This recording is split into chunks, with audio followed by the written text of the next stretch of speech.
Bien. Ahora sí, ahora voy a compartir, entonces los voy a llevar mágicamente por los terrenos de la virtualidad. Bueno, a ver, eh, empiezo.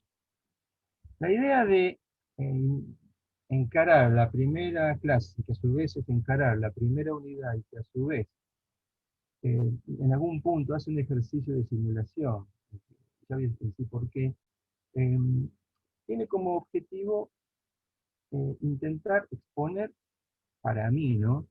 Aquellos elementos que considero iniciales, por un lado, e iniciáticos por el otro, para recorrer la Argentina de gran parte del siglo XX y tirar en lo que podamos lineamientos para comprender de alguna manera lo que estamos viviendo en el siglo XX.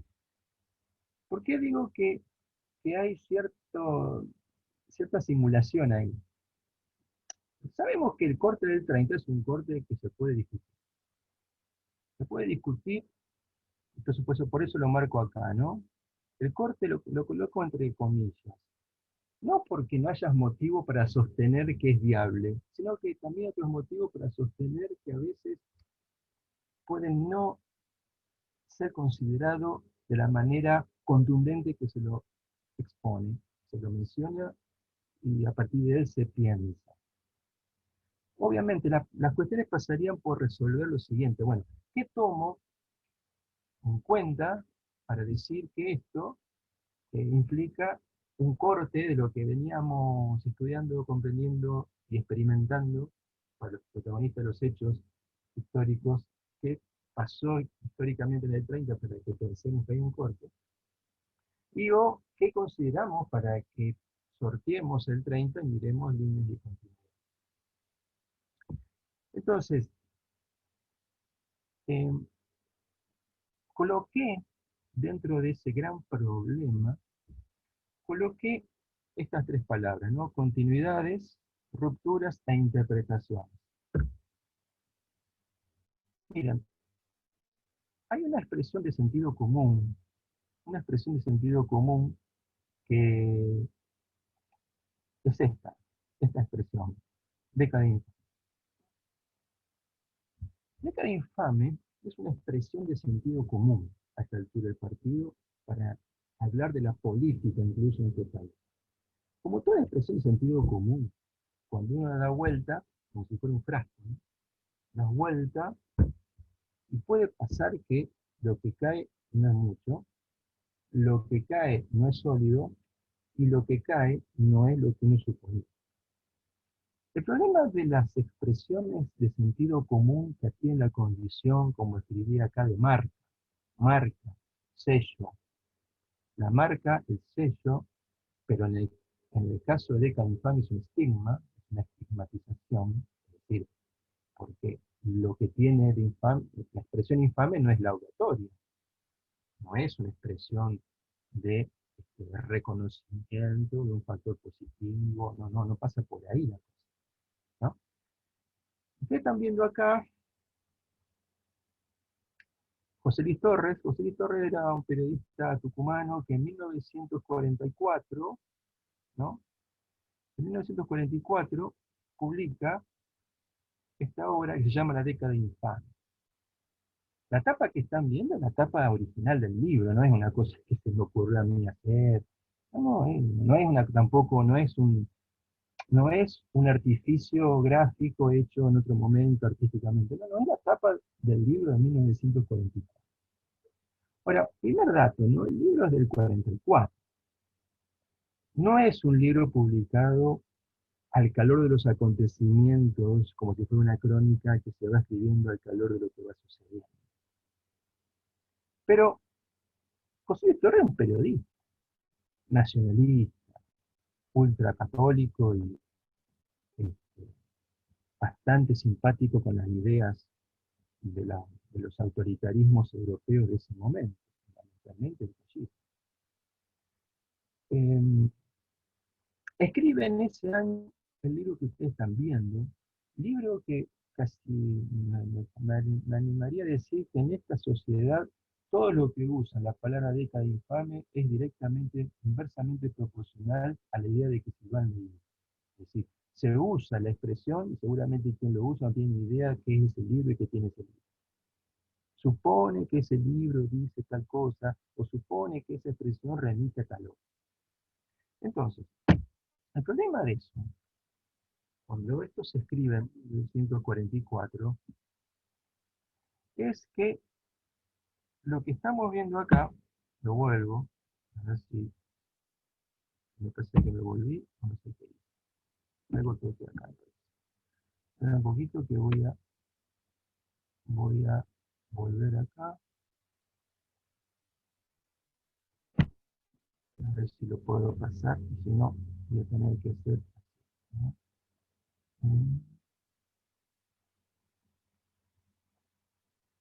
Ahí está. Una caracterización rapidísima de José Luis Torres. Un poco lo que está escrito más o menos lo mencioné, ¿no? Pero lo que me interesa es plantear esto, ¿no? Como una marca, una expresión que es histórica, porque no es del presente, sino que está construida, ah, digamos, por un polemista al calor de su pluma y de su participación periodística, cómo instaló una expresión que superó a su autor, superó a su obra, trascendió el periodo y nos acompaña de tal manera que suponemos que cuando decimos década infame estamos haciendo referencia a un periodo nefasto, no sabemos bien por qué, de la historia de este país, y que, bueno, por motivos que no tenemos muy claros, sabemos que ahí no pasó nada bueno. Algo así como una especie, en historia por suerte hace muchos años que no se enseña así, una especie de edad media, digamos, un fenómeno casi medieval, en donde en la vieja percepción de lo que era el medievalismo, es decir, una etapa oscura, oscurantisca, en donde, bueno, las luces del Renacimiento aún no habían venido, y por lo tanto la humanidad todavía no había encontrado lo que algunos políticos dicen aún como la luz después del túnel, ¿no?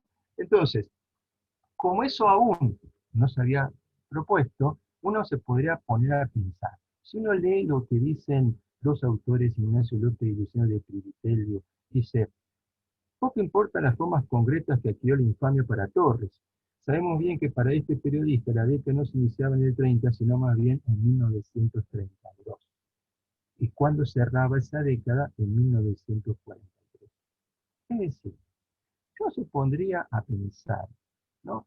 Yo voy a agarrar y voy a compartir con ustedes esto. Y yo me pongo a pensar en algunos detalles, ¿no? Eh, ¿Se está viendo el Word que estoy mostrando? ¿Se ve o no? Sí, se ve, gracias. Bueno, Sí, profe, se ve. gracias. Entonces, si uno agarra y toma ese primer indicador, bueno, 1930, yo lo ubico acá, ¿no? 1930 no es el corte que toma Torres. Es decir, si nosotros creemos que la expresión década infame que está aquí implica para Torres que el inicio es en 1930, yo diría que no. Para Torres no empieza en el 30, empieza en el 32. Es decir, ¿por qué entramos en estos detalles? ¿Saben por qué? Porque estamos en el mundo de las ciencias sociales, no importa. ¿Qué te digo esto? No importa. Mi interlocutor, que son ustedes, saben que pertenece a cierta carrera. Por un momento eso a mí no me parece relevante. No porque no lo valore, sino porque en este momento es relevante. Porque en el campo de ciencias sociales nosotros podemos ser gran favorecedores de la construcción de mitos, grandes favorecedores de fogonear representaciones, grandes favorecedores de trabajar con una idea que consideramos que es cierta y a partir de apoyamos un edificio. Entonces nosotros en el campo de ciencias sociales, cuando nuestra discursividad también construye legitimación. Y estamos nosotros, obvio, no es lo mismo decir esto si yo vengo de la sociología, de ciencias políticas, de historia. En un instante no me interesa esto, pero si yo formo parte de la campo de ciencias sociales, nuestro discurso puede construir mitos, consolidar verdades sin sostén, y podemos construir edificios sobre esas prevenciones y representaciones, donde nosotros creemos que no hay demasiado que discutir, y solamente hay que levantar paredes. Que si ya está, los cimientos ya están hechos, solamente tenemos que levantar paredes. Como yo estoy diciendo que si vos empezás un periodo, no en el 30, sino en el 32, más resulta que en el 30 se lleva a cabo el golpe cívico-militar de ese año. Si el edificio político argumentativo vos lo vas a edificar no en el momento que se produce un golpe militar, sino al momento electoral del 32, porque el 32 hubo elecciones generales. Ojo, hago un paréntesis bien chiquito.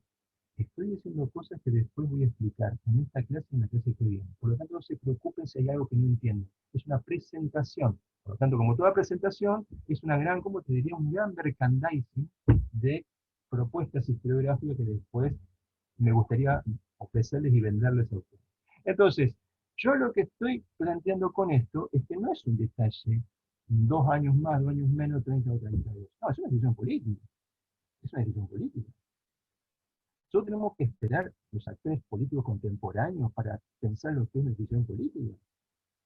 La política contemporánea, obviamente que tiene su dinámica, pero lo que yo estoy diciendo es que Torre, un polemista, un periodista en ese momento, obvio que toma decisión política y considera que la década infame no empezó en 1930 con el golpe, empezó con una elección del 32 y terminó con un golpe que fue otro en el 43.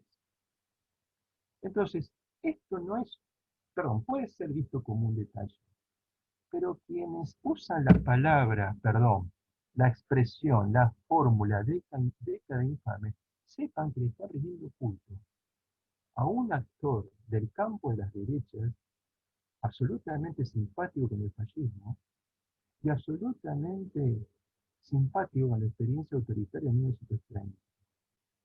Ojo con lo que decimos, porque lo que decimos no es una cosa que construimos nosotros, lo construyó Torres. Si yo uso lo que construyó Torres, vos estás usando algo que no te pertenece, tenés que saber bien que estás usando. Y no podés ser ingenuo en el campo de ciencias sociales, porque si vos sabés dónde viene esto y lo estás usando, entonces lo tuyo es temerario. Es temerario usar algo, una fórmula que le da sentido a las cosas sin saber qué es lo que estoy diciendo y cómo se construye. Entonces, esto plantea un gran, para mí, desafío, ¿no? Yo vuelvo a donde estaba, ¿no? ¿Cuál sería para mí el desafío? Si yo miro acá esto que estábamos planteando, diría, el historiador francés Roger Chartier, en un libro que se llama El mundo como representación. Voy a decir, lo que viene de sociología y de política tienen que, cuando digo estas cosas de historiador, no es una cuestión de definir aldeas o zonas así, grupitos. No, tiene que ver con excusas para pensar, nada más. Sostiene que no, entre comillas, ¿no? Porque es textual, página 49 del libro El mundo como representación. No hay práctica ni estructura que no sea producida por la representación, contradictorias y enfrentadas, por las cuales los individuos y los grupos den sentido al mundo que les es propio. La fórmula dicta infame da un sentido. Es una representación que da sentido y que fue construido epocalmente, con ciertos rasgos que trascendieron su época para instalarse, ¿saben dónde? En el imaginario de Argentina. Y en la discursividad política de los actores políticos contemporáneos y actuales. Entonces, cuando yo digo década infame, quien me escucha sabe lo que estoy queriendo decir como valor, aunque tanto el que lo dice como el que lo escucha no podría quizás fundamentarlo solventemente en clave de sustento argumentativo sólido interpelado desde alguna situación disciplinar concreta. Si yo lo interpelo desde la sociología, La ciencia política o la historia al que usa ese término, lo voy a poner en un lugar. ¿Saben cuál va a ser el lugar? Si vos discutís la expresión década infame, posiblemente quien la formuló, más que ponerse a pensar por qué la dice, va a suponer que vos en el fondo considerás que lo que pasó allí fue positivo. ¿Por qué? Porque la década infame se sostiene bajo una lógica binaria. Si hubo infamia ahí es porque antes y después no la hubo. Y automáticamente es una lógica binaria. Las lógicas binarias son, vamos a llamar así, esqueletos muy sólidos para construir posicionamientos políticos y para dar cuerpo incluso a ciertas culturas políticas. Entonces, si yo miro más en detalle, vuelvo a la imagen, a la diapositiva que estoy mostrando, uno mira distintos componentes, ¿no? La memoria, la conciencia histórica, la experiencia y la educación formal, institucional. Podríamos identificar con cierto detalle algunos tipos ideales también como imágenes. Digo, como imágenes que no tienen el estigma, aparentemente. Aunque en realidad después veremos que quien la formula puede estigmatizar. La Argentina granero del mundo es otra imagen, o la Argentina peronista. La Argentina peronista, la Argentina granero del mundo y la Argentina de la década infame, si yo le colocara estos tres títulos a ustedes en este instante y le dijera, por cada uno de estos títulos quisiera que escriban un párrafo, no una página, no, un párrafo, o sea, tres renglones de cada uno de estos títulos. Quiero saber ustedes qué estaría diciendo en estas expresiones. Y ahí nos vamos a encontrar con las representaciones. Ahora, ustedes tendrían un gran problema. Si son estudiantes de alguna de estas disciplinas sociales, tendrían que sentirse tensionados entre los saberes disciplinares que han cursado, acreditado en algunos casos, y sus propias representaciones. Y cómo van a trabajar en ese diálogo entre la representación y los saberes disciplinares institucionalizados y acreditados. Excepto que se disocian. Es decir, usted a su cerebro cortan por la mitad, es decir, este es el hemisferio de representaciones, este es el hemisferio de mis posicionamientos extrainstitucionales, entonces depende de dónde nace la pregunta y con cuál de las mitad del cerebro reacciona. Bueno, esas disociaciones, en todo caso, es un problema que tendrán que tratar en algún lado. Yo lo que sí digo es que cuando uno se mete en estos temas, el de la década infame es entrar a lo que se dice vulgarmente la caja de Pandora. Porque uno saca la expresión década infame y lo que se va a encontrar es de todo. Miren, yo les voy a mostrar lo siguiente. Dice, algunas problemáticas, dice acá, y periodizaciones en los años 30. Ojo, estoy tirando carta arriba de la mesa. No voy necesariamente a cada carta que hoy traiga, no necesariamente la voy a profundizar, la voy a presentar. Porque ese juego lo vamos a ir jugando la semana que viene. Entonces, por un lado, si yo me coloco en los años 30, y cuando digo los años 30, ahora me voy al texto que hoy les mostré, como para que ustedes vean. Si yo me voy a los años 30, no es lo mismo decir años 30 que decir década infame. Porque los años 30 contienen un periodo distinto al de la década infame. La década infame es de 1932, según José Luis Torre. Según José Luis Torre, esa es la década infame. Los años 30 es otra cosa. La pregunta ¿es un problema de palabras? En primera instancia sí, porque no es lo mismo. Yo no estoy pronunciando años 30 y década infame, no suenan igual. Si yo incluso le hago la aclaración, entre paréntesis, dónde inicia y dónde termina, yo me doy cuenta que hay una diferencia. Es la diferencia de, vulgarmente hablando, de longitud. porque los años 30 duran más, como si el tiempo fuera una línea, y la década infame más corta. No, no es un problema eso. Es un problema también del diálogo entre las representaciones, la polémica política y el saber historiográfico. El saber historiográfico tiene dificultosísimas chances de destruir los mitos y las representaciones en sentido común. Es difícil que alguien desmonte la expresión década infame cuando forman parte de su pensamiento político. Por más que cualquiera que venga del campo de las ciencias sociales te diga, esto no funciona. Es más, alguien que hace historia, porque decir los años 30, es decir, es el periodo que va entre golpe y golpe, entre el golpe cívico-militar de 1930 y el golpe militar de 1943. Es decir, el inicio y el cierre del periodo tiene que ver con incursiones militares que, por el nombre que acabo de decir, no son iguales, no por ocurrir en un año distinto, sino porque los protagonistas son diferentes, porque los colectivos que participan son diferentes. No es lo mismo un golpe cívico-militar que un golpe militar. Y acá hay otro problema. ¿Saben cuál es el gran problema que hay atrás? Es que en 1930, en la cabeza de algunos, concluye un periodo que va de 1930 a 1983, bajo una especie de articulación pendular entre el golpe militar, ¿no es cierto?, por un lado, y experiencias democráticas o experiencias civiles, por otro. Algo así como entre el 30 y el 83 hubo un movimiento pendular, algo así como lo pongo así, un movimiento pendular que va de los golpes militares a las experiencias civiles a los golpes militares. Como que sí, el golpe militar, por un lado, y las experiencias civiles por el otro, son, más allá de los años, son todas iguales.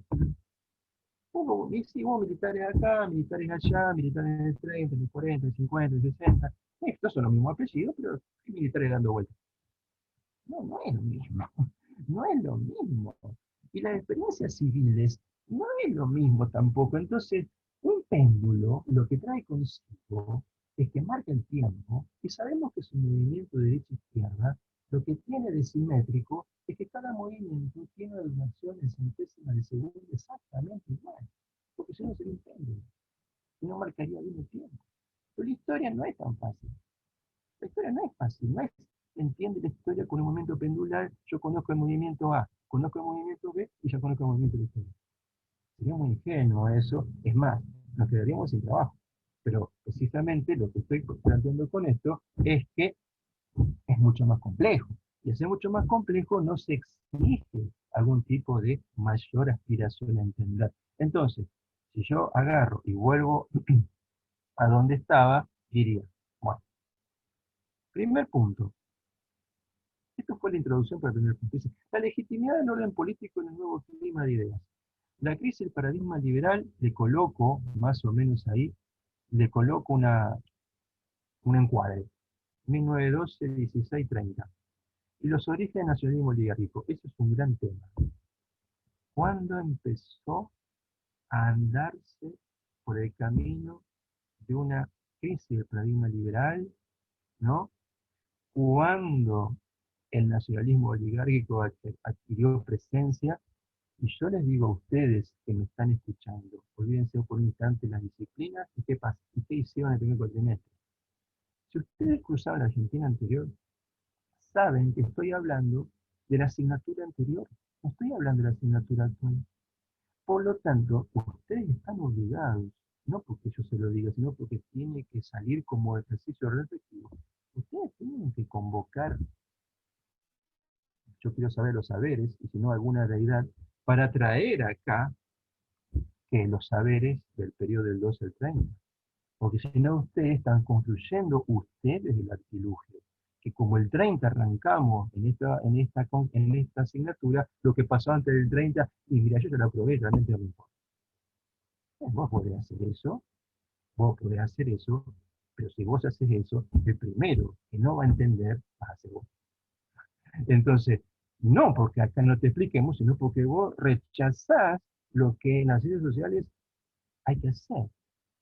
hay que abrir la lente de observación, y cuando yo más la abro, más complejo el panorama y después cierro. No es que cerré antes de abrir. No, yo tengo que cerrar en algún punto para poder sintetizar, concluir, puntualizar un análisis. Pero si yo parto de cerrar, estoy dando por supuesto que lo demás no me importa. O peor, creo que lo conozco. Entonces, segundo punto, el impacto de la crisis económica internacional que arranca en el 29 y se va a ir resolviendo hasta el 33, es decir, 5 años. Y el impacto de eso sobre la dominación política. Gran tema. Sobre esto nosotros hablamos en la asignatura anterior. ¿Cuándo qué? Cuando le dedicamos una unidad, la unidad 4, a decir, bueno, a ver, ¿cómo fue el mundo post y la economía argentina post 1914? ¿Y qué pasó con la economía argentina luego de la Primera Guerra Mundial? No fue lo mismo. No fue lo mismo. Entonces, nosotros, si yo tuviera la cronología como si fuera un cuchillo que corto, y el 29 está antes del 30, y acá arrancamos después del 30, así que a mí la crisis internacional del 29 no me importa. Y mirá, cuando llega el golpe del 30, la crisis del 29, prácticamente como hecho ya había empezado, pero los efectos de esa crisis habían empezado al menos un año antes. Y van a seguir, ¿sabes cuándo? 3 años más. O sea que si vos no querés trabajar la crisis del 30, el problema es que no vas a entender qué pasó en la economía argentina en ese periodo. Tercer tema, las herencias del reformismo conservador en la obra de la espada. 1924. ¿Qué hace Leopoldo Lugones? Unidad 5 de la Argentina anterior. Conmemorando los 100 años de la última batalla entre españoles y fuerzas este, americanas, la batalla de Ayacucho, en 1924, Lugones pronuncia el discurso La hora de la espada. Y ahí habla que la última aristocracia que es capaz de garantizar el orden es el ejército. Eso lo dice en el 24. Lugones, él, y a su vez nadie, sabe el futuro. Él no estaba diciendo que en el 30 va a haber yo veo venir el golpe de Estado del 30. Él no dice eso. Lo que está haciendo es instalar algo en el campo de las ideas. En todo caso, está dándole entidad política a un actor que después nosotros vamos a reconocer como actor político. Lo que está haciendo Lugones en todo caso es reconocer que allí, en el contexto de la conflictividad social, de los efectos de la modernización económica, de la construcción de la modernidad argentina, de la cristalización de un orden burgués, de la conflictividad de la protesta obrera, lo que para Lugones era todo un combo que colocaba en discusión el orden social, lo que Lugones está diciendo es que si hay un lugar en donde la jerarquía está clara, donde el mando y obediencia es estructurante, donde el principio de jerarquía está claro, donde hay un principio institucionalizado de quién manda y quién obedece, si hay un lugar donde eso está concentrado es en el ejército. Lo cual quiere decir, una sociedad que había abierto las compuertas de la democracia ampliada en el 12 al 16, había construido el predominio electoral del radicalismo y al interior de él, del irigoyenismo, y esto de las masas en la política, para que esto se controle, un actor que no estaba fuera de la política, un actor que formaba parte de la dinámica política, debía asumir un protagonismo diferente. Cuarto punto, un pasaje muy amplio, un periodo muy amplio. Fíjense que estuve colocando periodos, estuve colocando marcas temporales, ¿no? ¿Por qué? Porque fíjense el título de la diapositiva, periodizaciones y problemáticas, lo cual hace que no coincidan las periodizaciones. Algunas se solapan, se superponen, sí es cierto, pero, no quiere decir que sean compatibles. ¿Saben por qué no son compatibles? Vamos a mirarla por la fácil. Porque no estoy abordando el mismo problema. Como no abordo el mismo problema, no puedo pretender que todos los problemas distintos tengan la misma priorización. No, eso es muy caprichoso. Por eso, las continuidades y la ruptura van a depender de lo que yo esté mirando. Entonces, fíjense, el pasaje de la Argentina liberal a la Argentina populista del 12 al 45 es un tema gigante, que yo simplemente lo menciono porque yo no puedo estirarme tanto, porque si usted observa bien, ya casi estoy pisando la unidad 2 del programa, pero estoy instalando como un tema, lo cual quiere decir que la crisis del paradigma liberal tiene que ver también con la construcción de una nueva forma de procesar la política, una nueva forma de vincular el Estado con la sociedad, una nueva forma de vincular el poder político con los sectores subalternos, una nueva forma de concebir la nación. Todo esto es la Argentina populista. Yo no voy a dar características ahora, no porque no quiero, sino porque estoy presentando el problema. Estoy tirándoles vamos a llamar así, el fenómeno, ¿no? Entonces, si yo, sobre lo que acabo de decir, tiro, imagínense lo que mencioné hoy con una frase, cartas. A las cartas que mencioné en la diapositiva anterior le sumo estas otras cartas. Estas cartas tienen menos valor que las primeras, pero combinadas con las primeras dan una buena jugada.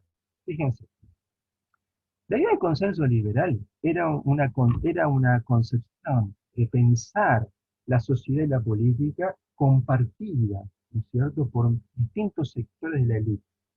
Una sociedad abierta, imagínense el proyecto alberdiano, una sociedad abierta pero sin conflictos. ¿Qué pasó con la cristalización de la modernidad? La conflictividad formaba parte de la vida cotidiana. La conflictividad obrera, la conflictividad política, la conflictividad general, nacional o episódica, era parte de eso, ¿no? Pero, ¿qué pasa? Lo que estaba claro con la reforma del 12, es decir, la gran operación sanjuanista, que la gran operación sanjuanista lo que va a traer consigo, tiene mucho que ver con lo que decía Lugones, la democracia de masas dio como resultado que los partidos conservadores perdieran las batallas electorales y se construyera un predominio electoral imbatible. ¿A qué me refiero? Lo que está en el tercer punto, a la UCR y fundamentalmente Irigoyen, ¿no es cierto?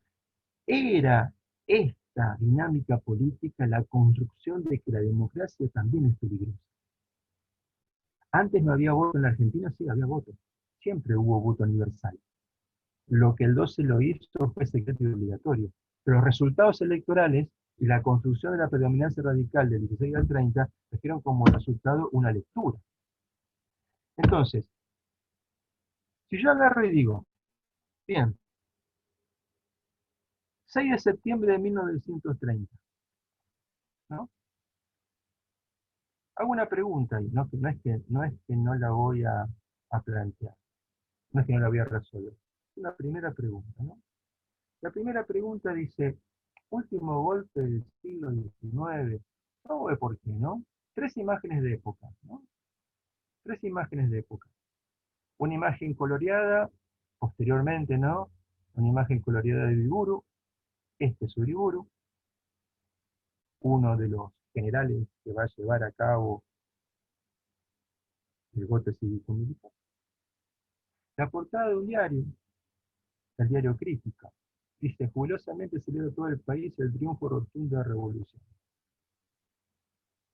Acá, disculpen que se me pasó, ¿no? Otra imagen, sectores movilizados por el golpe, ¿no? Las banderas argentinas. Si yo miro acá, Uriburu, ¿no? Perdón, vuelvo. Uriburu, Uriburu rodeado, fíjense, civiles, civiles, civiles, civiles, militares, civiles, civiles, militares, civiles, militares. Si yo miro esta imagen, voy a colocar, fíjense acá, ¿no? Si ustedes alcanzan a ver, voy a pasar el cursor para marcar la línea porque puede ser que el trasfondo, como es tenue, Lo que estoy marcando acá, lo que estoy marcando acá, es el frente del Congreso de la Nación. Fíjense, ¿no? Ven las columnas acá, esta entrada que simula un Partenón, este es el frente del Congreso de la Nación. Esta es la plaza que está enfrente del Congreso, esta es la Avenida de Mayo, y acá va cadetes del Colegio Militar subidos en un carro militar, y todo lo que ven acá, todo lo que ven acá, todo lo que ven acá, y todo lo que ven atrás son civiles. Si uno pudiera, podría tomarse el lujo de contar 1, 2, 3, 4, 5, 6, 7, 8, 9, 10, 11, 12, 13, 14, 15, 16 militares. Si yo quisiera contar todos los civiles que hay acá, tengo que tener como 15 minutos. Y además, se me hace imposible porque después la imagen se va esfumando. Miren, hay algo que yo siempre me propongo compartir con ustedes. Las imágenes no son un souvenir que uno coloca para decir, bueno, se me sobró un poco de, me sobró esta página del libro, coloco esta imagen porque queda lindo. No, en realidad, uno tiene que agarrar y decir, esto es un objeto. Como todo objeto inanimado, uno lo hace hablar. Ahora, yo puedo agarrar y yo me voy a otro lado. ¿No? Vamos a suponer, a ver si yo puedo, no, esto no es lo que yo quería ver. A ver si yo puedo ver otra cosa. A ver, voy a ver si puedo entrar acá. Ustedes están viendo esto acá. A ver si yo puedo entrar por acá. Voy a ver si puedo entrar. Yo les voy a copiar a ustedes. Les voy a copiar en el chat ahora. Les voy a copiar. Esperen que lo encuentre. El chat de les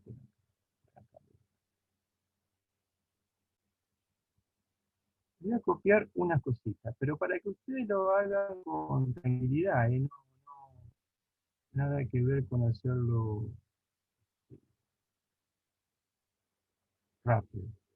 Yo le voy a escribir acá, ahí se los mandé. 3 links, 3 links. No estoy diciendo que vayan corriendo a esos links. Yo quiero que los copien. Si alguien quiere, no digo los 3, pero si alguien quiere entrar al primero, o al segundo, o al tercero, va a poder encontrar algunas cosas que para mí son interesantes. A ver, yo voy a ver si puedo eh, compartir con ustedes, voy a ver si puedo compartir con ustedes algo. No sé si podré compartir claramente una...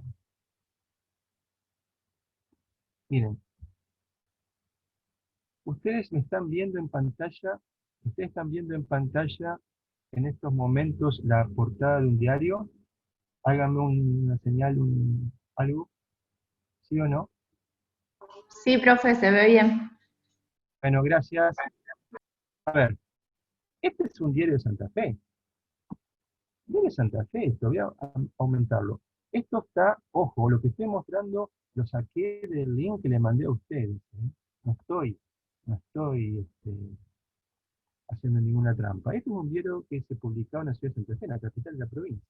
Dice, fue después del presidente. ¿No?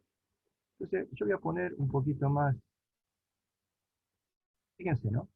Dice, fue depuesto el presidente. El general Uriburu encabezó el movimiento que fue una marcha sin resistencia sobre la capital. Voy a aumentar acá. Voy a aumentar. Y acá, ¿a quiénes veo? ¿No? Fíjense, ¿no? Izquierda, derecha. Dice, el general Uriburu acompañó al general Justo y el Estado Mayor con quien dirigió maniobras en Campo de Mayo. Estos dos son los que encabezan el golpe del 30. Fíjense, ¿qué es lo que dicen los diarios? Los diarios hablan de una palabra muy interesante. como temiendo una revolución, se cuida al presidente Irigoyen. Y dice, lo voy a aumentar a propósito. Proclama del nuevo gobierno. Buenos Aires, United Press, septiembre 6. El primer manifiesto dado por Uriburu dice, respondiendo al clamor del pueblo con el patriótico apoyo del ejército y la armada, hemos asumido el gobierno de la nación. Exponentes de orden y educados en el respeto de las leyes y las instituciones, hemos asistido atónitos al desquiciamiento sufrido por el país en los últimos años. Hemos aguardado serenamente con la esperanza de una reacción salvadora, pero ante la angustiosa realidad que presenta el país al borde del caos y de la ruina, asumimos ante él la responsabilidad para evitar el derrumbe definitivo. Inercia, corrupción administrativa, ausencia de justicia, anarquía universitaria, improvisación, despilfarro en materia económica y financiera, favoritismo deprimente como sistema burocrático, abuso, atropello, fraude, patrocinio del crimen, son apenas un pálido reflejo de lo que ha tenido que soportar el país. Ojo, y así sin vuelta. Faltan 14 años para que José Luis Torres escriba Década Infame, y él no habló de este periodo, él hablaba del 31 en adelante. La proclama habla del periodo anterior, lo que supuestamente termina con el 30. Dice, apelar a las fuerzas para libertar a la nación de este régimen ominoso, lo hacemos inspirados en un alto y generoso ideal. Ajenos en absoluto a todo sentimiento de encono o de venganza, tratará el gobierno provisorio de respetar todas las libertades, pero reprimirá sin contemplación cualquier intento que tenga por fin estimular o insinuar la agresión. Fíjense la apelación. Esto es clave. Esto es clave por lo que voy a mostrar después. Este gobierno improvisado para el bien público y evidenciando patrióticos sentimientos que lo animan, proclaman el respeto a la Constitución y a las leyes fundamentales vigentes, y su anhelo de volver cuanto antes a la normalidad, una normalidad, ofreciendo a la opinión pública garantías absolutas, a fin de que a la brevedad posible pueda la nación en comicios libres elegir sus nuevos legítimos representantes. Se piensan como provisorios, pero se apoyan en la Constitución y las leyes fundamentales. Fíjense, es indispensable la disolución del Parlamento. Obedece a razones demasiado notorias para que sea necesario explicarlas. Fíjense el giro discursivo. ¿Para qué te voy a explicar algo que vos ya sabés y que por lo tanto estás de acuerdo? La acción de una mayoría sumisa y servil, fíjense la caracterización que hace del gobierno. Una mayoría sumisa y servil ha esterilizado la labor del Congreso y relajado la dignidad de esa elevada representación política. Voces de la oposición que se han alzado en defensa de los principios de orden y altivez en una y otra Cámara han sido impotentes para levantar a la mayoría de su postración moral y para devolver al cuerpo de que formaban parte el decoro y el respeto definitivamente perdido ante la opinión pública. Y fíjense la apelación definitiva. Invocamos pues en estas horas solemnes el nombre de la patria y la memoria de los próceres que impusieran a las futuras generaciones el sagrado deber de engrandecerla. Y en alto la bandera hacemos un llamado a todos los corazones argentinos para que nos ayuden a cumplir ese mandato con honor, firmado General Uriburu. Miren, yo les voy a mostrar algo que para mí es clave. Clave, ¿saben por qué? Por los efectos históricos que esto va a generar. Yo les voy a copiar esto ahora. Les voy a copiar esto en el chat porque me parece que es fundamental para que ustedes, a su vez, lo busquen. Lo busquen. Ya se los mandé.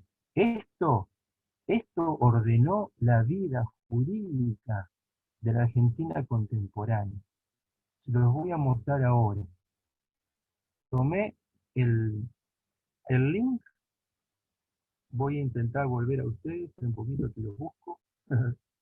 Esperen que lo busco ustedes. Yo ahora voy a buscar el link. A ver si ustedes los puedo mostrar. Miren, el link que le acabo de mostrar nos lleva a esto. Acordada sobre el reconocimiento del gobierno provisional de la nación. ¿Qué es esto? Esto es la sentencia del 10 de septiembre de 1930, ¿por parte de quién? de la Corte Suprema de Justicia de la Nación. La Corte Suprema de Justicia de la Nación construye una acordada que va a ser convertida por todos los golpes posteriores en elemento jurídico testigo y fundacional de la juridicidad de los golpes de Estado en Argentina. Yo se los voy a leer en parte. Dice que ese gobierno se encuentra en posesión de las fuerzas militares y policiales necesarias para asegurar la paz y el orden de la nación, y por consiguiente, para proteger la libertad, la vida y la propiedad de las personas. Y ha declarado además en estos públicos actos que mantendrá la supremacía de la Constitución y de las leyes del país. Fíjense cómo se apoya en la proclama de Uriburu. Dice que el gobierno provisional que acaba de constituirse en el país es pues un gobierno de facto. Ahí nace la expresión, ¿qué es un gobierno de facto? Un gobierno de hecho, cuyo título puede ser jurídicamente discutido, es decir, ellos saben que es un gobierno de facto, con éxito por las personas en cuanto ejercita la función administrativa y política derivada de su posesión de la fuerza como resorte de orden y de seguridad social. Que ello, no obstante, si normalizada la situación en el desenvolvimiento de la acción del gobierno de facto, los funcionarios que lo integran desconocieran las garantías individuales o las que la propiedad u otras de la asegurada por la Constitución argentina, la Administración de Justicia encargada de hacer cumplir esta, la restablecería en las mismas condiciones y con el mismo alcance que lo habrían hecho por el Ejecutivo. Entonces, y esta última conclusión, impuesta por la propia sesión del Poder Judicial, se haya confirmado en el caso de declaraciones del gobierno provisional, que al asumir el cargo se ha apresurado a prestar el juramento de cumplir y hacer cumplir la Constitución y las leyes fundamentales de la nación, decisión que comporta la consecuencia de hallarse dispuesta a prestar auxilio de la fuerza que dispone para obtener cumplimiento de sentencias judiciales. Con esto, la Corte Suprema de Justicia le da legalidad al golpe de 1930, firmado y firma todo el tribunal. José Figueroa Alcorta, Roberto Repeto, Roberto Guido Lavalle, Antonio Sagarna, Horacio Rodríguez Larreta, Raúl Jiménez Videla. Entonces, a ver, con esto, ¿qué estoy planteándole? Les estoy planteando algo que para mí, no sé, considero que es sumamente significativo. Estoy planteándoles que hay una instancia, no solamente la instancia de, ¿cómo puede decirlo? La instancia de la acción en sí, ¿no? La acción en sí sería, bueno, es la ocupación de la calle, la ocupación, como estamos viendo, ¿no? La acción militar, la prensa, el acompañamiento, y la proclama. ¿Están viendo la proclama en la diapositiva? ¿Ven? Dice al pueblo de la nación, ¿la están viendo? Sí, profe. Bien, gracias. ¿Qué estoy? Fíjense los días. Esto fue rapidísimo. El 6 hace el golpe, que fue un sábado. El 7, la prensa hace esto. El 7 hace esto, que es sábado. El domingo es 8. El martes 10, la Corte Suprema hace la acordada. En 4 días se cocinó todo. Esto es improvisado. Obviamente que no tiene ningún tipo de improvisación. Esto, lo que están viendo acá, es lo que leí en el diario. ¿Qué es esto? Ahora, ¿cuál es el objetivo de Uriburu? Uriburu, bajo la pregunta, todavía no resolvimos, expresa: mi plan es hacer una revolución verdadera, que cambie muchos aspectos de nuestro régimen institucional, modifique la Constitución y evite se repita el imperio de demagogia de los políticos. No, pero de la mejor que hoy nos desquicia. No haré un motín en beneficio de los políticos para cambiar nombres en el gobierno, sino un levantamiento trascendental y constructivo con prescindencia de los partidos. Me parece que la representación corporativa es lo más práctico. La representación corporativa es la representación de la Italia fascista, es la representación del duce, es la representación por sectores de interés. Representantes de empresarios, representantes de obreros, representantes de instituciones civiles, de instituciones, no por partidos políticos, por corporación. Si uno se pone a mirar para atrás y dice, voy para atrás a propósito con las imágenes, para rescatar algo que ustedes ya vieron, pero que ahora me parece que hay que mirarlo de nuevo. Jubilosamente celebra todo el país el triunfo rotundo de la revolución. La palabra que se utiliza para darle nombre a estas cosas es revolución. La Corte Suprema le dice gobierno de facto para darle un cuerpo legal. Los actores protagonistas de los acontecimientos dicen que están haciendo una revolución. Y lo que estamos nosotros diciendo es que con el 30 se produce el último golpe del siglo XIX. Ya vamos a mostrar por qué. La iconografía en torno a la revolución, ¿no? Esto es algo, ahora no existe más. Los sellos postales eran lo que se utilizaba para mandar cartas, encomiendas, paquetes. Ahora como se manda todo por online lo que se puede y lo demás viene Oca a tu casa, no hay más sellos postales. Pero sellos postales hasta hace 15 años, eran 20 años de uso masivo. Eran impresos por la Casa de Moneda de la Nación. Eran una impresión oficial del Estado, tan significativa como el billete. ¿Sabés por qué? Porque las estampillas tenían precio, tenían valor. O sea, era comprobante de pago. Fíjate vos, ¿no? ¿Qué dice abajo? 6 de septiembre de 1930. Es una estampilla impresa en septiembre del 30. Vamos a mirar los detalles. Miremos los detalles, porque esto es mi parte más lúdica, ¿no? Que me gusta jugar con esto. Vieron que uno siempre dice que tiene un niño por ahí dando vueltas. Bueno, yo lo tengo en esto. Fíjense, yo miro adelante, ¿no? Tres personajes, ¿no? En el centro, bien, bien, bien en el centro, fíjense la línea que atraviesa un eje,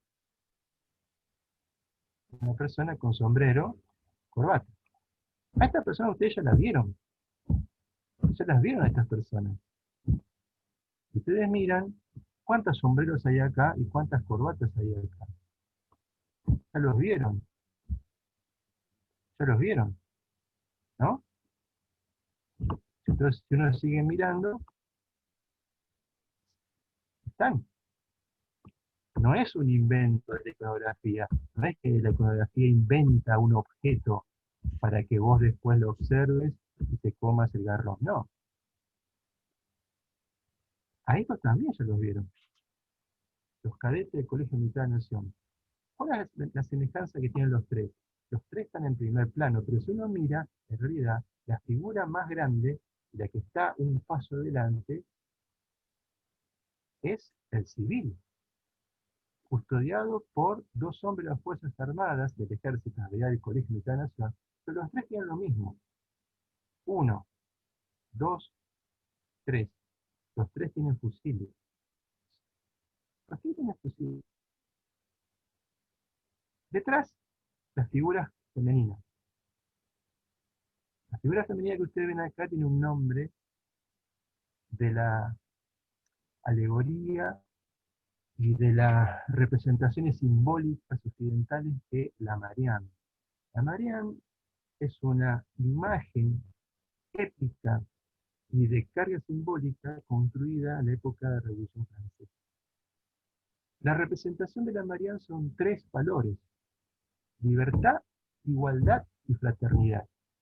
Y lo que tiene es la corona de laureles en una mano, la corona de laureles en la mano y la flor en la otra. ¿Qué representa la Marianne acá? Es la patria. Es la patria que cobija a los tres y es protegida a su vez por los tres. Sigamos mirando. 6 de septiembre de 1930. Miremos los detalles. Primer plano. un militar del Colegio Militar de la Nación. Fíjense, el arma acá, el palo aquí y el tambor, a tambor batiente. Miremos el eje central. El eje central pasa por acá. Tomemos acá, este es el eje central. Campo militar, bayonetas y desfile militar. Campo civil, brazos levantados. El descamisado, o sans-culotte sería para la iconografía, lleva en su brazo extendido la bandera. Y esta imagen que ven acá es una antorcha, y ustedes la han visto 1000 veces esta antorcha, en uno de los monumentos más emblemáticos del mundo occidental. Es el monumento que Francia le regala a Estados Unidos y conocemos nosotros como la Estatua de la Libertad. La Estatua de la Libertad lo que tiene en su mano es esta llama, y la llama, ¿sabe lo que indica? La llama indica la libertad transformada en fuego. Si uno mira con detalle los aviones y dos mástiles de barcos, las tres fuerzas armadas, aviación, marina y ejército, la iconografía que está hablando. ¿La iconografía qué hace? Yo te voy a mostrar lo que hace. La iconografía lo que está haciendo es representar lo que vos ya viste. Vos viste esto hoy. Vos viste los hombres con sombrero, el ejército, o en realidad los cadetes del colegio militar, rodeados y protagonistas de los acontecimientos. Detrás el Congreso. Entonces, cuando uno mira todo esto, ¿qué estamos mirando? ¿Sabe qué estamos mirando? Las culturas políticas materializadas en objetos visibles. La cultura política no es un concepto, sí, es un concepto. Pero la pregunta es, ¿dónde yo lo veo a esto? ¿Dónde está? ¿Dónde está? ¿Dónde? Parece que una cosa, un viento que está soplando por ahí. No, no, uno tiene que mirarlo para entender, para comprender lo que está sucediendo. Fíjense, cuando uno comienza a encontrar la vuelta, dice, un texto de idioma corto, decía, perdón, vuelvo. En más de un sentido, el de 1930 puede inscribirse como el último de los golpes del siglo XIX. ¿Por qué? Son movimientos cívicos militares donde el grado de autonomización de las fuerzas militares con respecto a los actores políticos que la acompañan es bajo. Habría que esperar hasta el 43 para encontrar el golpe militar en su estado más puro. Entonces, ¿qué nos está diciendo acá Macor? Voy por un instante a lo que habíamos visto hoy. Lo que nos está diciendo Macor es esto, que no es lo mismo el golpe de 1930, no es lo mismo que el golpe de 1943. ¿Saben por qué? Porque uno puede quizás en un punto llegar a confundir. ¿Cuál sería la confusión? Si yo tomo 1930, porque es un gobierno de facto, como dice la acordada, es cierto que es un gobierno de facto. Es más, se habla como revolución.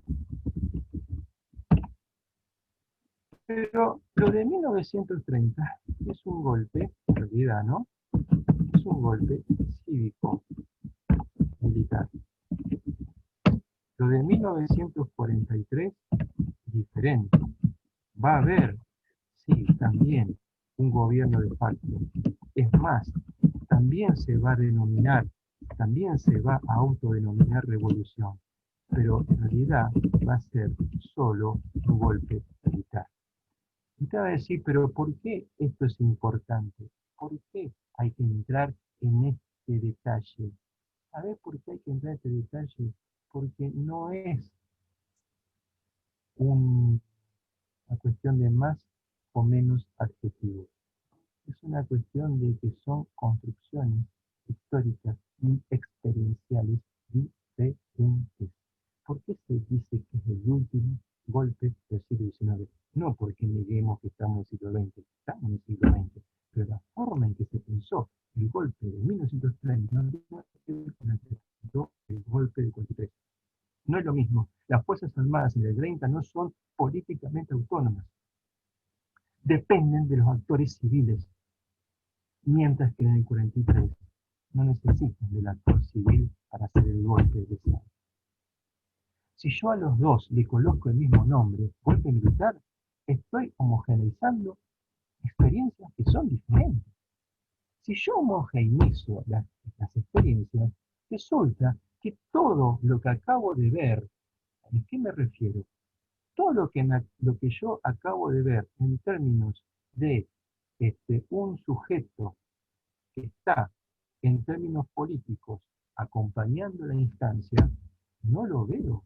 Yo estoy negando la presencia iconográfica del pueblo que está claramente en las fotografías y la apelación que hace en la discursividad Uriburu, la apelación que hace al pueblo. Desde 1930, dice Motor, toda solución política en la Argentina debe dar cuenta de la ecuación militar. Ojo con esta expresión. Porque una cosa es que el actor político forme parte de la ecuación y otra cosa que que en las ecuaciones diferentes ese actor tenga siempre el mismo valor matemático. No, el actor militar va a estar del 30 en adelante, pero el valor como factor dentro de la ecuación no es exactamente el mismo en el 30, en el 43, en el 55, 62, 66 y 76. No es lo mismo. Entonces no confundamos presencia del actor militar con que el actor militar hace siempre lo mismo. Si nosotros queremos eso, estamos vaciando la historia, por un lado, en principio. Y segundo, no estamos entendiendo la política. Creemos porque hay gente uniformada que no importa cómo se llame, siempre hace lo mismo porque piensa más o menos lo mismo. Y no piensa lo mismo. Entonces, ¿qué es lo que dice Macor acá? Desde el 30, toda solución política en la Argentina debe dar cuenta de la ecuación militar. Esa ecuación asigna a la institución armada un rol tutelar, más o menos activo, más o menos pasivo, pero lo mismo, de acuerdo tanto a su lugar intrínseco en el sistema de poder como la forma en que se ordena la cúspide del sistema. Claro, acabo de decir, el actor militar es un factor de la ecuación. El desempeño y el valor de ese factor no es el mismo.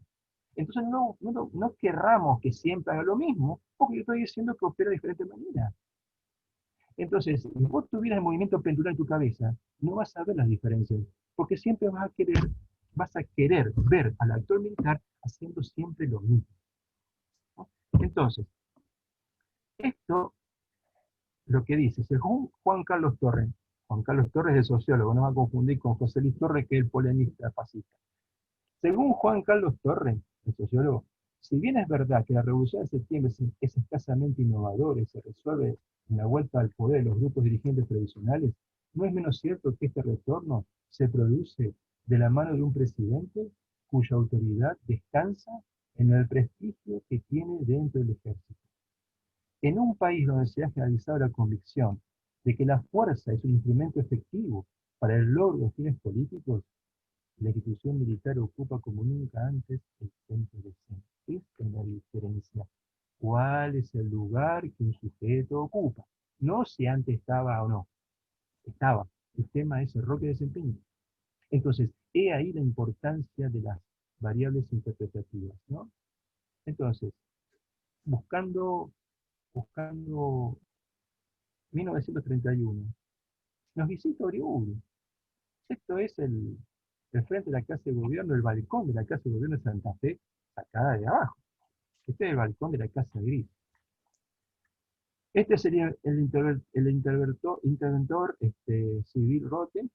Este es el jefe del ejército a nivel del distrito de Santa Fe. Y este es Uriburu, que con micrófono se está dirigiendo a la multitud que está en la Plaza de Mayo ahí abajo. Le está hablando de las palomas, le está hablando a la gente. Lo cual quiere decir que la acción civil de acompañamiento seguía estando. Entonces, yo muestro un poquitito para ir buscando el cierre de la clase, ¿no? Yo agarro y miro esto, ¿no? Ahora espero que ustedes estén viendo ahora el Word con unas indicaciones acá, ¿no? Ahora, Si yo miro acá, habíamos trabajado con esta idea al principio, ¿no? Desmontar esta cuestión de la década infame, comenzar a trabajar la idea de años 30. Los años 30 es del 30 al 43. No es lo mismo que decir la década infame del 32 al 43. ¿Qué es lo que es esa? Se olvidó José Luis Torres de considerar que entre 1930 y en 1932 la experiencia que se llevó a cabo en la Argentina es la experiencia uriburista. Esto es lo más parecido que hubo en Argentina al fascismo, ¿no? Ese fascismo en la criolla que llamaba un historiador, ¿no? Es decir, ese fascismo a la criolla que duró 2 años y que porque haya durado 2 años, siempre digo esto, no por la brevedad uno tiene que desperdiciar, ¿no?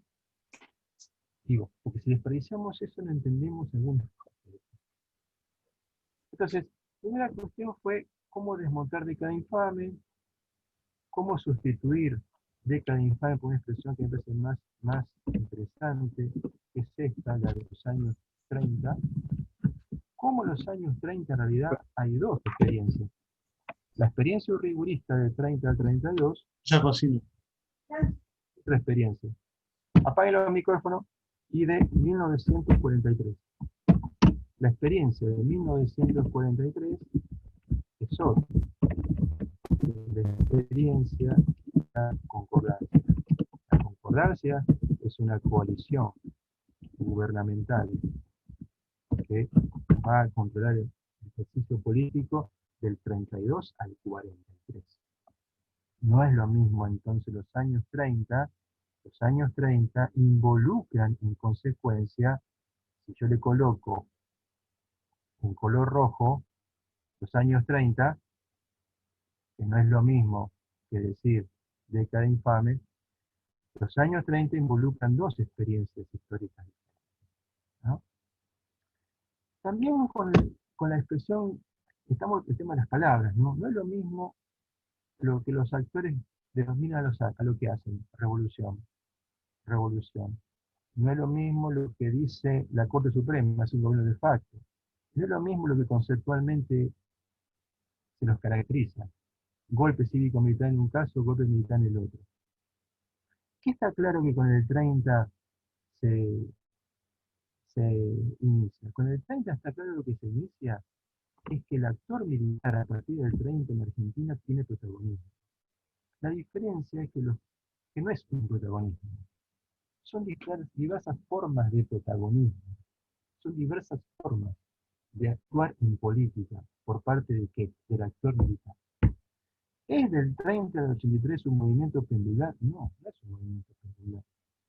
Porque los golpes militares y las experiencias gubernamentales, las elecciones y las experiencias civiles que va a haber del 30 al 83 son demasiado diferentes.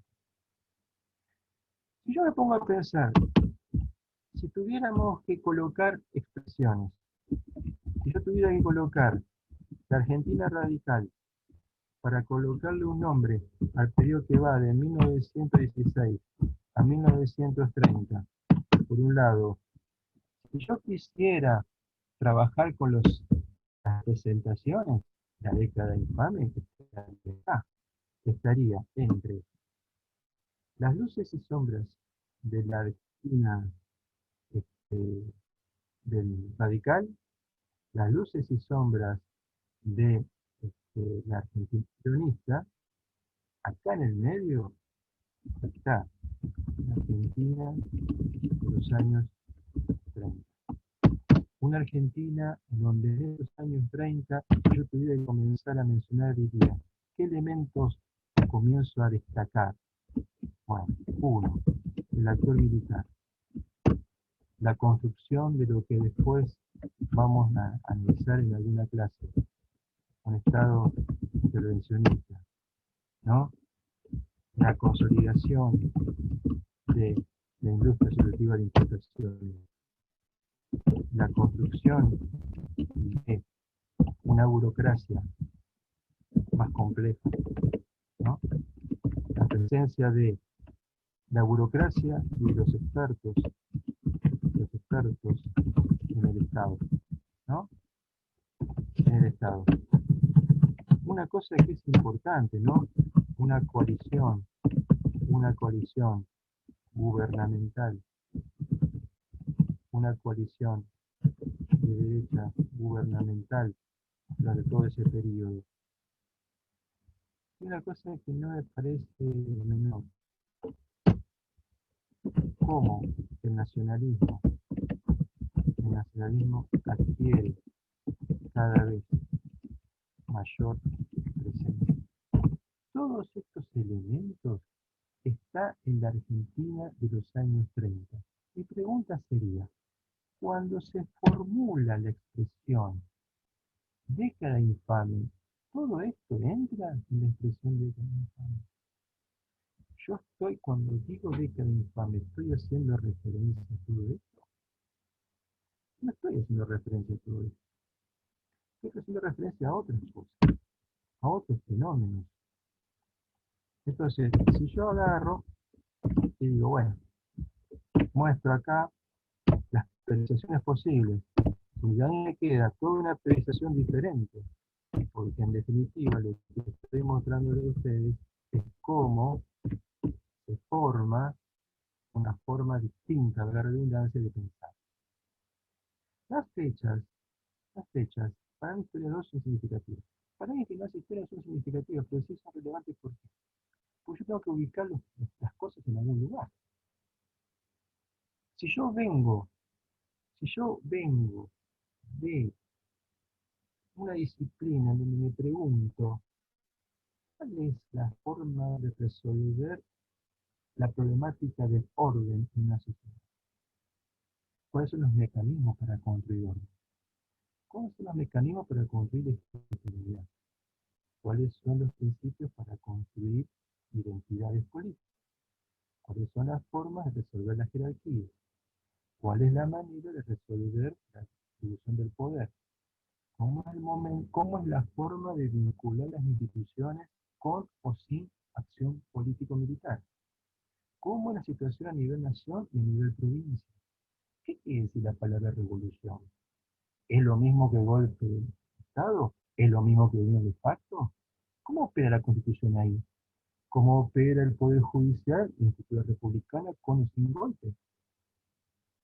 Todas esas expresiones, todos esos problemas están en Argentina. Si yo le doy bolilla a la expresión, vamos a decirlo de una manera más contundente, si yo sigo atrapado, si yo te voy a ver si puedo irme acá, si yo sigo atrapado en la expresión que bastante tiempo atrás ya, a eso de las 6:30 pasada, había dado torre a lo que sucedió, si yo vuelvo acá y me quedo con la década infame, todo lo que acabo de decir me lo estoy perdiendo. No solamente lo estoy perdiendo, sino que el peligro que trae consigo es que comienzo a no entender. Yo les voy a cerrar, ¿no? Les voy a ver si puedo copiarles algo que se los voy a regalar. Esta etapa ¿cómo es? De virtualización, uno puede regalar obsequios virtuales. No puede regalar obsequios virtuales, ¿no? Entonces yo les voy a regalar por el chat un obsequio virtual. Entonces, el chat que le voy a mandar ahora, escribir acá un lindo regalito que van a poder escuchar con sus auriculares cuando quieran. Y dice, discurso de Uriburu al año de la revolución. Dura 3 minutos. Dura 3 minutos. Entonces, con esto quiero plantear el cierre, ¿no? Uno de los ministros de la Corte es un expresidente. Sí, muy bien, José Figueroa de Corta, exactamente. Muy bien, es cierto. Quería mostrarles algo, a ver si yo puedo ir acá. un poco. A ver si yo puedo ir desde acá. Mm, Voy a ir a ver si los puedo mostrar. A ver si yo puedo ir acá. Quiero mostrarles algo para ir cerrando, pero no es fácil esto, manejar todas las pantallas, dos páginas de internet. Bastante bien, he aprendido bastante. Vos sabés que a mí estas cosas me gusta hacer. Es como que estoy jugando. Es como un jueguito. A ver, ¿dónde está acá? Quiero ver a ver, ¿qué es acá? A ver si puedo ir. Yo sé que, esto ya lo mostré. A ver, un poquito. Quiero ver otra cosa. Acá está. Esto quería mostrar. Esto quería mostrar. Fíjense, ¿no? Yo esto lo voy a expandir. ¿Están viendo sobre pantalla una foto de un diario que dice el público frente al orden? ¿Lo están viendo? Sí, profe. Gracias. Bueno, fíjense, ¿no? Esto es la ciudad de Santa Fe. El Congreso fue clausurado para limpiarlo de una mayoría servil. Fíjense, esta es la página 3 del diario El Orden. Ustedes leyeron conmigo la proclama de Uriburu. Y fíjense que ya lo está reproduciendo El Orden. Fíjense la velocidad de información, cómo funcionan los telegramas de los cronistas para distribuir lo que pasaba en Buenos Aires para que se publique al día siguiente. Esto es 7 de septiembre de 1930 en un diario matutino. Fíjense, es la pinta de la época. Corbata, camisa, sombrero. Moño, camisa, sombrero. Sombrero, sombrero, sombrero, sombrero. Fíjense cómo la iconografía captó, ¿saben a quién? Lo que para la iconografía es la del ciudadano soldado transformado en el pueblo. El pueblo acá, ¿qué está mirando? Las vidrieras del diario del orden donde se anticipaban las noticias. ¿Están mirando eso? Fíjense, esta es la entrada del diario, acá está la gente mirando, y este es el detalle de la foto. Fíjense la gente agolpada mirando las informaciones que están saliendo. Entonces, si uno se pone a mirar acá, dice, a ver si yo lo puedo encontrar, dice, yo voy a aumentar esto, aumentar el tamaño, a ver si puedo, que sea un poco complicado ahí con el tamaño. No, se fue, a ver si lo puedo acá. Ah, esto mucho más. Acá, fotos del mismo día, fotos, acá otra vez la entrada del diario, fotos del mismo día, lo que está mostrando gente que está de alguna manera movilizándose. Esto es lo que me llamaba la atención, ¿no? Uno puede agarrar y creer que esto es un detalle. A mí me parece mucho más interesante pensar esto. Fíjense, a ver si lo puedo ver un poquito más. Ajá, ahí está. Buenos Aires, United Press, 2:30 del domingo, dice. Se ha confirmado que a las 18 horas el señor Irigoyen abandonó Buenos Aires en automóvil dirigiéndose a La Plata, a donde llegó a las 19:30 intentando sin éxito embarcarse en Río Santiago. En vista de su fracaso, se presentó al jefe de regimiento de 7 Infantería con asiento en La Plata. El jefe teniente coronel Irusta, después de prometerle como militar que no le ocurriría nada, obtuvo de él la renuncia de su cargo, la cual dice así: a los jefes militares, yo, presidente constitucional de la Nación Argentina, en vista de los acontecimientos ocurridos hoy, presento mi renuncia de presidente, firmado Hipólito Yrigoyen. El teniente coronel Irusta comunicó a la Junta Provisoria de Gobierno la renuncia telefónicamente. Esta ordenó que el señor Yrigoyen fuera puesto en libertad. ¿No? Es interesante, ¿no?, hacer ese juego. ese juego que no yo estoy indirectamente diciendo que siempre hay que hacer. ¿Cuál es el juego que le estuve proponiendo en todo este desarrollo? Es cómo trabajar con distintos discursos, ¿no? La prensa, la iconografía, la polémica, las representaciones, las imágenes, la fotografía, las palabras, el uso de las palabras, cómo romper las periodizaciones y hacerlas funcionar según lo que me preocupa como tema problemática eje de análisis, sabiendo que si yo elijo un eje de análisis, voy a incurrir en el tiempo, recorrer el tiempo, el marco temporal que sea, ajustado a una dimensión que empieza acá y termina allá, pero que no necesariamente es ajustable a todos los otros problemas. Saber que los golpes militares en Argentina tienen una historia y que se ha construido, lo digo con total contundencia, que se ha construido en Argentina un saber común, un saber vulgar respecto del actor militar y de los golpes de Estado. Creyendo que en el 30 más o menos empezó la saga que después iba a terminar en 76. Yo lo que digo que eso es hacer teleología. Y creer que en el 30 miraba el nido de la serpiente que iba a romper el cascarón el 24 de marzo de 76. Eso no es entender la historia. Eso es creer que porque hay sujetos, actores militares movilizados, están haciendo lo mismo que van a hacer en 76. Es imposible que pase eso. Si vos querés entrar al actor militar desde el punto de vista de cómo se construye el actor militar de la idea de nación, ese es un tema. Pero es lo mismo la idea de nación con, con o sin, por ejemplo, Segunda Guerra Mundial y la posguerra fría. No es lo mismo el actor militar con eso. No es lo mismo el actor militar con o sin Revolución Cubana.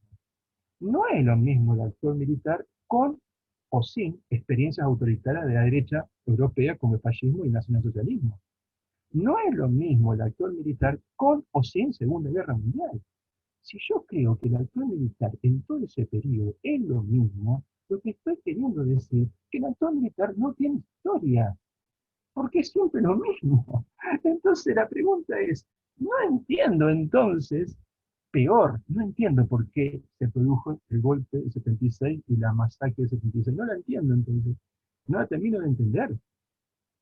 Porque si entonces esto se adelantaba desde el 30, entonces yo lo veo venir. Veo venir las picanas eléctricas de 1930, porque el hijo de Leopoldo Lugones picaneaba en la Policía Federal Argentina.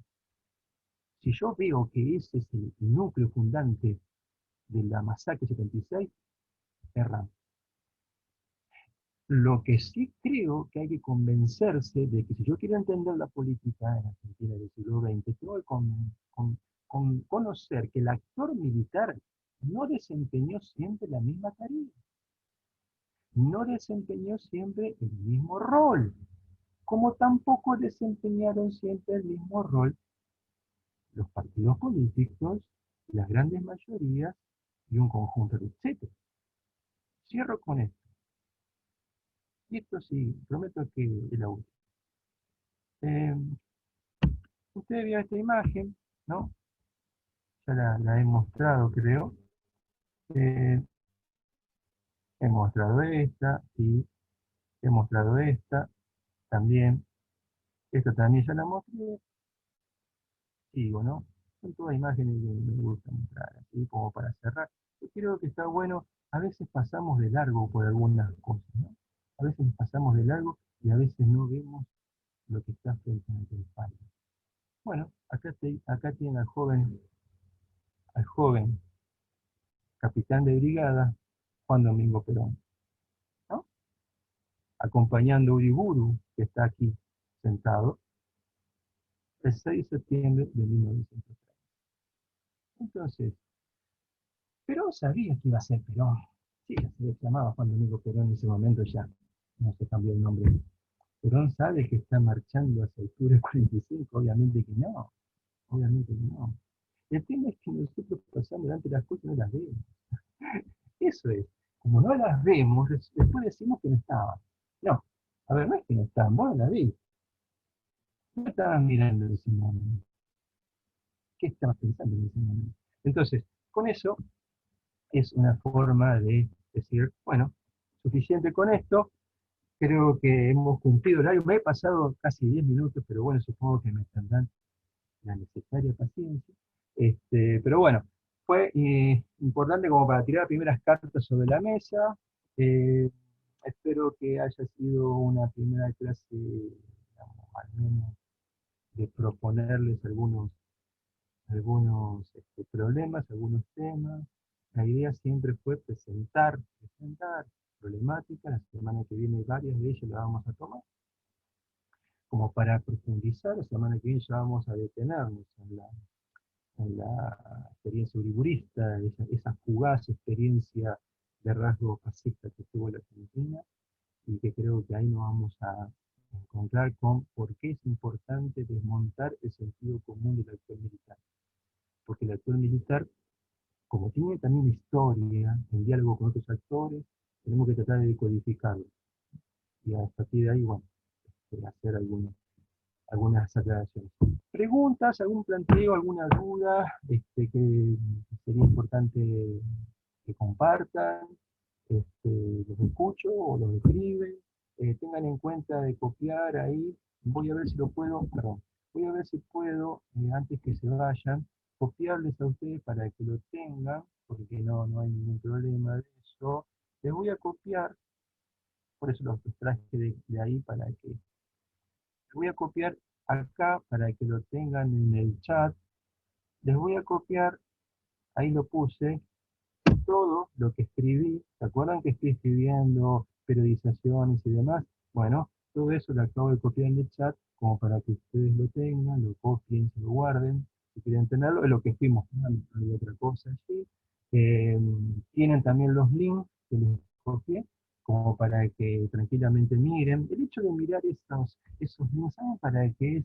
No es para que, a ver, tengan una tarea, vamos a llamar de esta forma, eh, exhaustiva, sino para que la cabeza se articule a lo que para mí parece que es apasionante, que es la multidimensión que tiene que tener la complejidad histórica, y que a veces cuando un sujeto, en este caso yo, habla y habla, lo que trae consigo es que puede generar la idea de que todo está articulado y concentrado porque alguien lo dice.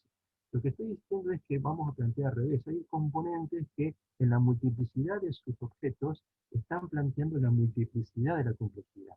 En todo caso, la profundidad de la complejidad. Yo no estoy pidiendo que se lean todo el diario del orden, literal, no. Quiero que miren los titulares, las fotos, cómo la prensa miraba eso. No para que se lean todo el diario, sino para que vean eso. Lo de la acordada no es para que se estudie ese dispositivo, es para que vean el peso del Poder Judicial en la República.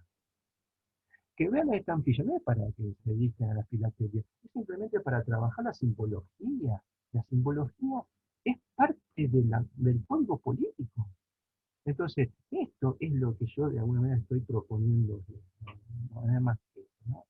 A ver si, bueno, gracias por la compañía, nos veremos el día martes próximo.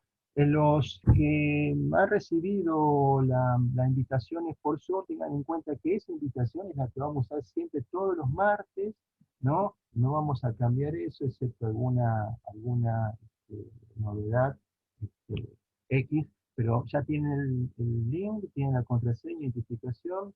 eh, si va a suceder como hoy. Ustedes van a ingresar, pero como yo tengo que ingresar antes para que me pasen la condición de hospedador, posiblemente algunos minutos tengan que poquitos esperar, pero la clase se va a desarrollar igual. Bueno, les dejo buenas noches, un saludo y espero que anden bien hasta la semana. Chau, chau. Gracias, Gracias, hasta profe. luego. Chao. Chao, hasta luego. Chao, profe, buenas tardes. Chao, buenas noches. Chao, profe. Gracias. Chao, hasta luego. Chao, chao.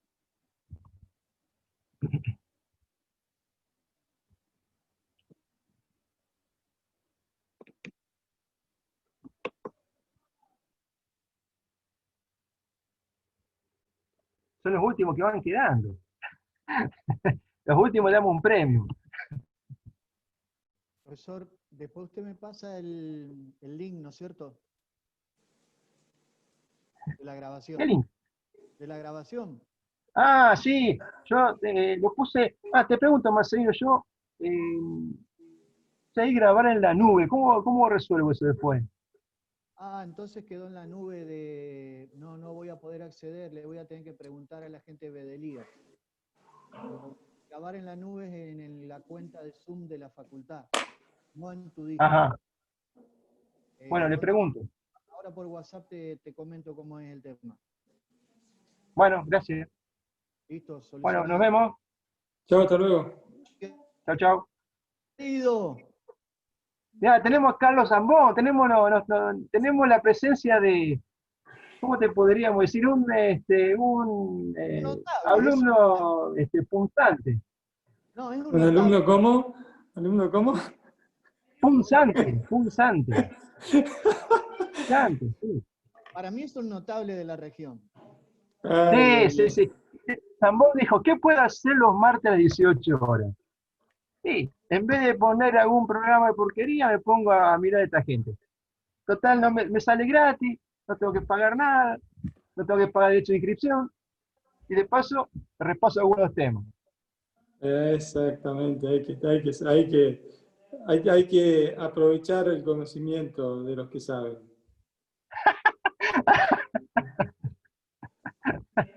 Che, Carlos, pero vos, ¿te falta todavía rendir la contemporánea? Me falta esta. Ah, Esta. claro, vos Sí, rendiste la sí, sí. anterior. No me Sí, sí, acordaba. sí. Sí, me acordaba que habías Sí, cursado, sí. pero no me acordaba que no había rendido. Sí, sí, sí. Vamos a ver. Bueno, nos vemos. Bueno, un placer. Hasta luego. Nos vemos. Chao, chao. Chao, ¿Cómo andás, Marcelino. Tiara? Chao, Marcelino. Chau, Ahí está, profe. tenía apagado el audio. ¿Cómo va? ¿Todo Bien, bien? ¿y vos? Todo en orden, todo bien por acá, por suerte, tomando unos mates, escuchando la clase. Siempre son lindos temas, estos los primeros. Me acordaba que cuando la cursé yo empezaste igual, o sea, el mismo inicio. Ah, sí. Me traía muchos recuerdos, si bien ahora estoy desde una pantalla, me traía muchos recuerdos de esa aula grande, llena de chicos, hace como 5 Hace años 2 años. atrás. 5 ya no puede ser. Te juro, 5. si yo fui adscripta por primera vez en 2017, o sea, 3 años atrás, y yo la había sacado en mi primer año de carrera, 2000. Claro, no, claro, yo me confundo entonces verte cuando eras adscrita, claro, por eso me lo Sí, tengo me más. viste más acá, pero cursarla la cursé en 2015, mi primer año de carrera. Una vida ya atrás. Bueno, che, bueno, bienvenida a la cátedra, vení bien para laburar con Marcelino ahí en la comisión de ciencia política. No sé cuántos habrá, pero el primer cuatrimestre hubo bastante. Y Ya son como 30 y pico, ¿no, Marcelino? tenemos 32 inscriptos ya. 32, que seguramente siempre se suman más a último momento, más algún recursante que pide los links. Va a haber un lindo número. No, está Ojalá bien, que bueno, no, ojalá que puedan seguir, ¿no? Que la virtualidad no sea un impedimento para el cursado. está bien. Bueno, che, me alegro que te sumes, así que va a venir bien para colaborar ahí con Marcelino. ¿Eh? Gracias, Bernardo, un Bueno, gusto. Cualquier cosa que necesites vos también, escribime, avísame, si necesitan que cargue cosas en el entorno, si o a YouTube. Me ofrecí también a grabar las clases, así que no hay problema. Usen el recurso porque estoy acá y me perfecto, lleva 2 minutos. perfecto. Muchas gracias. De Nos vemos. nada, Chao, nos chao. vemos. Chao, chao. Chau, Bernardo, un abrazo. Chao. Te comento, Bernardo, si nos Sí, quedamos, en la nube en la que vos grabaste, ¿se escucha? sigue a poner el auricular, así se escucha mejor.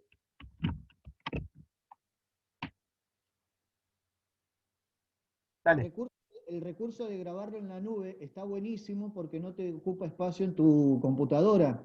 Ajá, Ahora, lo que ocurre es que eso queda en potestad de la cuenta a la que vos estás asociado en este momento, que es la que te dio Bedelía. ajá. Y al interior de esa cuenta, en lo que pagó la facultad, que sería como una especie de gran reservorio de videos, queda este video, que Ajá. hay que bajarlo de ahí para subirlo al proceso que acordamos como equipo de cátedra. Entiendo. Y Eh, yo tendría que escribir a Bedelía entonces para que me permitan acceder ahí. Sí, simplemente que te den a vos o vos me pases a mí el link de ese video, porque es como, imagínate como si fuera un link de YouTube el que se forma. Está bien. Lo que tienen que hacer los colegas es que no le pongan ni contraseña ni límite Está para bien. que a mí no me joda la vida al bajarlo. Está bien. Simplemente eso. Bueno. Sí, ¿cómo salió la clase? Salió perfecto, muy interesante, y el recurso que añadiste de, bueno, de las imágenes, eso es bellísimo, pero además de ir tipeando a medida que laburás, le da muy buena dinámica al trabajo. Me gustó mucho la clase, me pareció muy, muy interesante, nuevos aportes, no es lo mismo que el año pasado, parecen los mismos temas para alguien que recién empieza, pero está todo redinamizado muy bien. Te iba a hacer un comentario, pero no de orden académico, sino de el laburo. Cuando, tu modo de laburar, que es parecido al mío, de enfatizar, a veces golpeás la mesa y se te apaga la voz. Bien, Ah, vas golpeando sí, sí, y sí. cuando vos golpeás no se te escucha lo que decía al final, o se escucha Ah, eh, simplemente eso te quería decir, perdón por decirlo, pero es para la próxima porque no, se cierra el audio. no, gracias porque, viste, los estudiantes no te lo dicen. O sea, lo experimentan, pero no dicen nada. Entonces, uno lo ignora eso. No sé dónde tendrás tu micrófono, pero se escucha mucho más el énfasis al ir hablando sobre la mesa que tu palabra. Entonces, Claro, en esos momentitos se pierde el, la línea de la oralidad. Nada está más. bien. Lo demás, re bien. Sobre la Bueno, subida, entonces quedamos así, vos le preguntás a Bedelía. sí, yo le voy a escribir. Le voy a escribir. Perfecto. Sí, ¿Todo muchas bien? gracias. Sí, ¿Todo sí. bien? Bárbaro. Nos vemos. Un Gracias. abrazo. Chao, chao.